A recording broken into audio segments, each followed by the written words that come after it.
Student, हर हर महादेव। हमारा जो initiative है टू कंप्लीट 6 to 12 एनसीईआरटी, इसमें क्लास 6, 7, 8, 9, 10 कंप्लीट हो चुका है। आज है class 11 chapter 2 of history and empire across 3 continents, nomadic empires.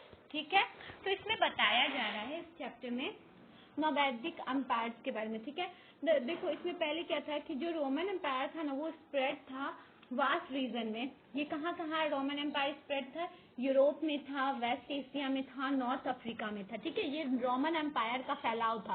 मतलब रोमन एम्पायर उस टाइम ना इतना ज्यादा फैला हुआ था। ठीक है, वहाँ पे बहुत सारे लैंग्वेज भी स्पोकन होते थे। ठीक है, रोमन एम्पायर में वो कौन कौन से थे, और वहाँ पे बहुत सारे होते थे, बट ऑफिशियली किसको, लैटिन और ग्रीक लैंग्वेज को ना ऑफिशियली पेट्रोनाइज किया गया था एम्पायर के द्वारा। ठीक है, political evaluation of the Roman empire resemble an interesting novel which no reader wants to live in between.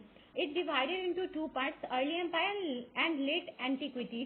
तो political evaluation जो रोमन एम्पायर का हुआ ना, वो भी दो तरीके से माना जाता है। ठीक है, तो उसको ना दो तरीके से बताया जाता है। उसको कैसे बताया जाता है? दो पार्ट में, अर्ली एम्पायर को बताया जाता है और लेट एंटीक्विटी को बताया जाता है। रोमन एम्पायर फाउंड किए गए थे अगस्टस के द्वारा, जो ना रूल करते थे उसको 27 बीसी से 14 सी तक, और फिर उसको brought to an end the chaotic condition prevailing in the Roman empire. और जैसे ही चाओटिक कंडीशन आया, मतलब कि इस टाइप का कोई कंडीशन आया कि रोमन एम्पायर फिर उसके बाद बंद हो गया। ठीक है, तो क्या हुआ था, जब अगस्टस का रीजन था तो Roman empire make unprecedented growth in the field of literature. Augustus के रीजन में क्या हुआ था, रोमन एम्पायर का क्या हुआ था, लिटरेचर में बहुत ज्यादा योगदान हुआ था। ठीक है, लिटरेचर में बहुत ज्यादा योगदान हो रहा था उस टाइम में। ठीक है, he gave a new look to the Roman army which played an important role in expanding the Roman empire. और वो क्या कहता है, रोमन आर्मी को भी ना बहुत ज्यादा बढ़ा रहा था और एक्सपेंड कर रहा था, एक तरीके का नया लुक दे दिया था वो। ठीक है, the economic reforms introduced by Augustus not only made the people of Roman empire prosperous but also helped in strengthening the very foundation of the empire. तो जो इकोनॉमिक रिफॉर्म्स भी कुछ लाए थे अगस्टस, उससे ऐसा नहीं हुआ था कि वहाँ के जो पीपुल थे वही सब बेनिफिट हो रहे थे। ऐसा हो रहा था कि वहाँ पे जो ना नॉर्मली जो था हमारा उसका जो एम्पायर था वो भी ना बढ़ता जा रहा था। ठीक है, वो भी स्ट्रेंथन होता जा रहा था, उसका जो एम्पायर था वो भी स्ट्रेंथन होता जा रहा था। ठीक है, उसके बाद क्या हुआ, Augustus appointed Tiberius his successor who ruled from 14 to 37 C. तो अगस्टस क्या किए, जब वो खत्म हुए तो वो अपना मतलब वो ना अपने जो सक्सेसर जो उसके बाद कोई राजा बनता तो उसको किसको किए, टिबरिस को किए। ठीक है, 14 to 37 सी में वो रूल्ड किया। Trajan was the famous Roman empire who ruled 98 to 117 C. उसके बाद कौन सा टोरिजन आया था जो ना रूल किया था इस एम्पायर को कब से कब तक, 98 से 117 सी। He made an immense contribution in expanding the frontier of Roman Empire। और वो क्या किया था, जो टूरिज्म था वो ना बहुत ज्यादा इसका जो बढ़ाने में उसका बहुत ज्यादा श्रेय था। ठीक है, टूरिज्म का जो एम्पायर का जो रोमन एम्पायर को ना वो एक्सपेंड करना चाहता था, बहुत ज्यादा इमेंस एक्सपेंड करना चाहता था। ठीक है, तो उसका ये सोच था रोमन एम्पायर को लेके। ठीक है, the first and the second centuries were known for the period of peace, prosperity and economic expansion, but the third century brought the first major sign of internal strain. देखो, जब Roman empire था तो Roman empire में क्या हो रहा था, जब फर्स्ट और सेकंड सेंचुरी था ना वहाँ का, तो वो क्या था, वो इस ऐसे टाइप से था कि वहाँ पे ना बहुत पीस था, कोई भी झगड़ा नहीं होता था, प्रोस्पेरिटी था, इकोनॉमिक एक्सपेंशन था। पर जैसे ही थर्ड सेंचुरी आया तो क्या हुआ, इसमें इंटरनल स्ट्रेट होने लगा। ठीक है, Shahpur first, the Iranian ruler had eradicated the Roman Empire and even captured the eastern capital of Antioch. तो क्या हुआ था, इसमें ना एक शाहपुर फर्स्ट था, वो क्या किया था, ईरानियन रूलर था, वो क्या कर रहा था, वो ना क्या किया, शाहपुर थे ना, वो क्या किए थे, ईरानियन रूलर थे, वो क्या किए थे, रोमन एम्पायर को कैप्चर कर लिए थे, इरेडिकेट कर लिए थे, और उसका ईस्टर्न कैपिटल जो था एंटियोच से उसको निकाल दिया गया था। At the same time a whole series of Germanic tribes began to move against the Rhine and Danube frontier and the, और इसी पीरियड में क्या हुआ था, एट द सेम टाइम में क्या हुआ था जितने भी जर्मेनिक ट्राइब्स थे ना वो ना राइन और डैन्यूब फ्रंटायर पे क्या कर रहे थे, मूव कर रहे थे, ठीक है। And the entire period was repeated invasion of a whole line of provinces that spread from Black Sea to the Alps and the southern Germany. और यहाँ पे क्या होता है, इन्वेजन होता जा रहा था, चाहे वो Black Sea to the Alps हो या सदर्न जर्मनी हो, ठीक है। यहाँ पे ना क्या हो रहा था, इन्वेजन होता जा रहा था, ठीक है। In Roman society there was the system of nuclear family. अब देखो रोमन सोसाइटी किस टाइप का था, रोमन सोसाइटी ना न्यूक्लियर फैमिली का सोसाइटी था, ठीक है। वहाँ पे फैमिली ना पैट्रियार्कल नेचर के थे। यहाँ पे लिटरेरी जो था rate was casual, the cultural diversity of the empire was reflected in many ways. तो यहाँ पे क्या था, लिटरेरी जो था रेट वो कैजुअल था, बट यहाँ पे जो कल्चरल डाइवर्सिटी था वो बहुत ज्यादा था, ठीक है। There were some religion language spoken as Aramaic in the Near East, Coptic spoken in Egypt, Punic and berber in North Africa, Celtic in Spain and the north west. तो यहाँ पे क्या था कि बहुत सारा लैंग्वेज भी था जो ना रिलीजियस लैंग्वेज था वो भी बोला जा रहा था, ठीक है।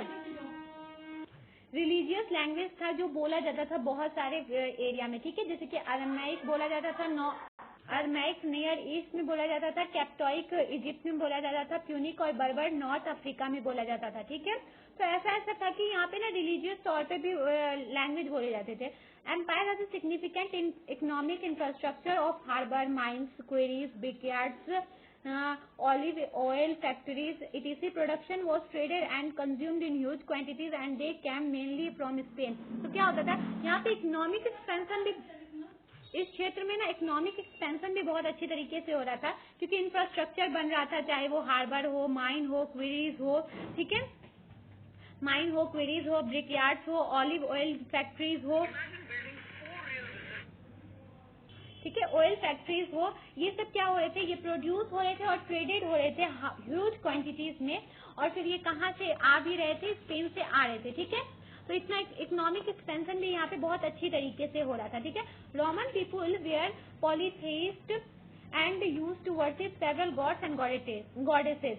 तो वो क्या हो रहा था यहाँ पे ना, रोमन पीपुल जो थे ना वो भगवान को बहुत मानते थे, ठीक है। और क्या करते थे, वो गॉड और गॉडेसेस को पूजा करते थे, ठीक है, गॉड और गॉडेसेस का पूजा करते थे।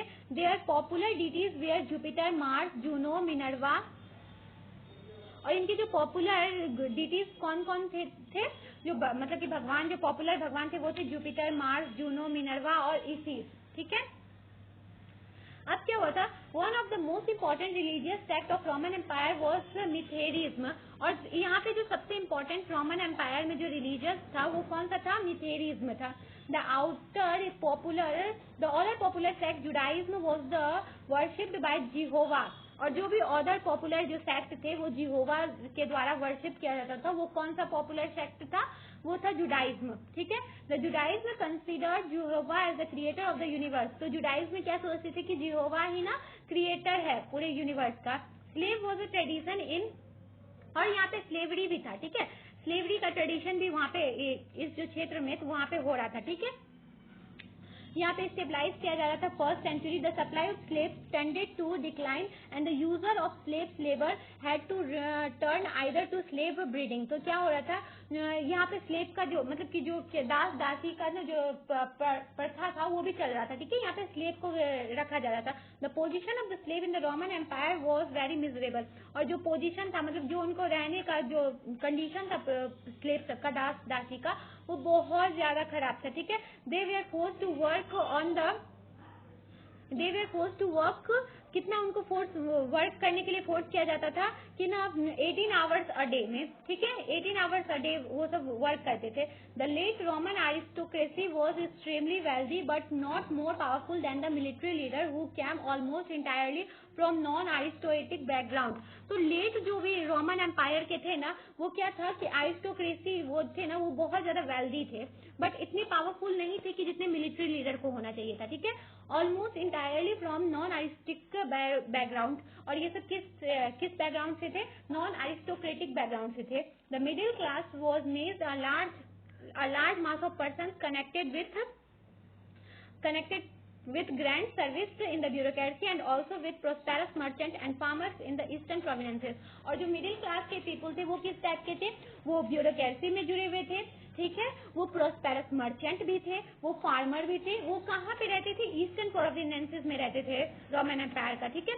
The monetary system of the empire block with the silver based currencies of the first 3 centuries। तो यहाँ पे मॉनेटरी सिस्टम किस टाइप का था, यहाँ पे सिल्वर करेंसीज का यूज किया जाता था, ठीक है, फर्स्ट 3 centuries में। The late Roman bureaucracy both the higher and middle echelons was a comparatively affluent group because it drew the bulk of the salary in gold and invested much of this buying up asset like land। तो यहाँ पे जो क्या थे, ये जो Roman bureaucracy में जितने भी मिडिल क्लास के जितने भी लोग जुड़े हुए थे वो क्या कर रहे थे, उनको ना बहुत ज्यादा सैलरी, जो बल्क ऑफ सैलरी मिलता था गोल्ड में, उसको ना वो क्या करते थे, लेते थे और उसको इन्वेस्ट करते थे किस चीज को लेने में, लैंड को बाय करने में वो चीज को यूज करते थे, ठीक है। The Emperor Constantine decided to make Christianity the official religion in the 4th century। और इसके बाद क्या हुआ था कि ये एम्पायर खुद ही अपना मान लिया था कि क्रिश्चियनिटी को एक तरीके से उसका ऑफिशियल रिलीजन मान लिया जाएगा। और फिर empire डिक्टोलियन Diocletian 284 to 305 fortified the frontier, reorganized provincial boundaries and separate civilian from military function। तो जो एम्पायर बने थे डिलोक्टिलिन, वो क्या किए थे 284 से 305 में, वो क्या किए थे, रीऑर्गेनाइज किए थे फ्रंटायर को, फिर प्रोविंशियल बाउंड्रीज को अलग किए थे, सेपरेट किए थे सिविलियन को मिलिट्री काम से, ठीक है, और फिर ग्रांट किए थे ग्रेटर ऑटोनॉमी मिलिट्री कमांडर को, ठीक है, मतलब कि उनको मिलिट्री कमांडर को बहुत ज्यादा सशक्त कर दिए थे, बहुत ज्यादा पावर दे दिए थे, ठीक है। The traditional religious culture of the classical world both Greek and Roman had been polytheist. और जो वहाँ पे ट्रेडिशनल रिलीजन था वो क्या था, चाहे वो ग्रीक में हो या रोमन में, पॉलीथीस्ट था, ठीक है। The Visigoths in Spain was destroyed by the Arabs between 711 to 720।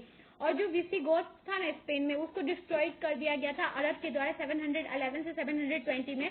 That of Franks in Gaul century 511 to 687 and that of Lombards in Italy 568 to 774। तो ऐसे धीरे धीरे होके न सब सारा किंगडम को डिस्ट्रॉय कर दिया जा रहा था, ठीक है। This kingdom foreshadowed the beginning of the different kind of world that is usually called medieval. और इसके बाद क्या था कि मेडिवल जो वर्ल्ड का था उसका विकास हो रहा था, ये एक फोरशैडो बन गया था कि ना इसके बाद अब मेडिवल जो जर्नी था वो स्टार्ट हो रहा था। रोमन और Sasanian empire had fallen to the Arabs in a series of stunning confrontation. और रोमन जो और ससानियन एम्पायर जो था ना वो अब ना क्या हो रहा था, नीचे जाता जा रहा था, ठीक है, क्योंकि वहाँ पे बहुत ज्यादा कन्फ्रंटेशन हो रहा था। Those confuse extend up to Spain, Sindh and central Asia began in fact with the subjection of the Arab tribes by the emerging Islamic state. जैसे ही इस्लामिक स्टेट आया ना तो ये सब एम्पायर का क्या हुआ था, चाहे वो स्पेन में हो, सेंट्रल एशिया में हो, ये सब क्या हो रहा था, इनका ना जो अस्तित्व हो रहा था वो खत्म हो रहा था और क्या हो रहा था, इमर्जिंग इस्लामिक स्टेट आ रहा था, ठीक है। तो इसी हिसाब से क्या हुआ कि रोमन एम्पायर को खत्म कर दिया गया और फिर इसके बाद इसकी जगह पे क्या आ गया था, इस्लामिक स्टेट आ गया था, ठीक है।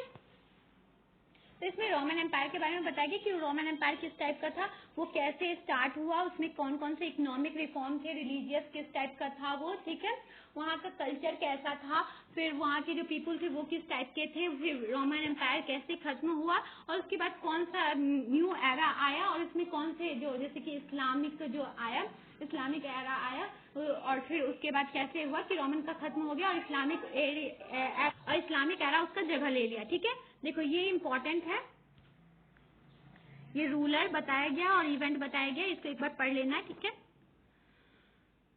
इस चैप्टर में बस इतना ही था। ये चैप्टर अच्छी तरीके से समझ में आया, जिसके सारे क्वेश्चंस को सॉल्व करने का कोशिश करना है, ठीक है। अगर कोई भी डाउट हो तो आप कमेंट में पूछ सकते हैं। I hope you understand. Thank you.